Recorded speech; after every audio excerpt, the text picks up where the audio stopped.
Everyone, তোমরা কেমন আছো? সবাই ভালো আছো তো? আজকে আমি এমন একটা রেসিপি নিয়ে আসলাম যেটা তোমরা কোনো দিন দেখেছো না বলতে পারবো না। তো আজকে আমি নিয়ে আসলাম একটি নীলকণ্ঠর মোমো। তোমরা একদিন ট্রাই করে খেয়ে দেখো। ফার্স্টে আমি গাছ থেকে পেড়ে নীলকণ্ঠগুলোকে ভালো করে তুলে আনলাম, তারপর ভালো করে ধুয়ে গরম জলে সিদ্ধ করে বসিয়ে দিলাম। সিদ্ধ হয়ে গেলে পরে জলটা ছেঁকে আমি একটা বাটিতে নিয়ে নিলাম। দেখো কালারটা কি সুন্দর আসছে না? কালারটা খুব দারুণ। তো তারপর আমি ওই ময়দা যে ব্লেন্ড করে রেখেছিলাম সেগুলোকে ভালো করে মাখিয়ে নিলাম। তারপর সেই ময়দাগুলোর মধ্যে আমি 2-3 চামচ দিয়ে দিলাম। তারপর আমার চাটনি বানাতে কী কী লাগছে সবগুলো দিয়ে দিলাম। তারপর চাটনিগুলোকে ভালো করে পেস্ট করে দিলাম।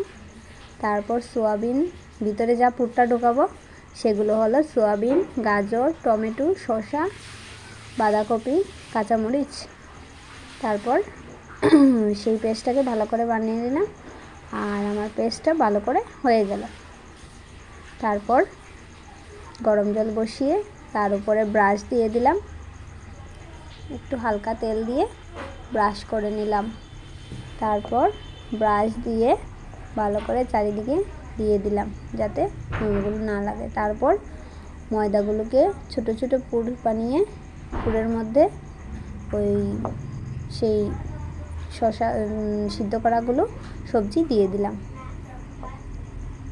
তারপর এগুলোকে মোমো স্টাইলে বা পিঠের স্টাইলে যে যার খুশি বানিয়ে নিলাম।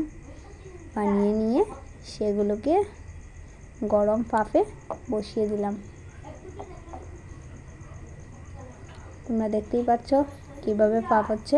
গরম ভাপে বসিয়ে দেওয়ার পর ভালো করে ঢাকনা দিয়ে দিলাম। ঢাকনাগুলো ভালো করে দিতে হবে যাতে চারিদিকে ভাপ না বেরিয়ে যায়।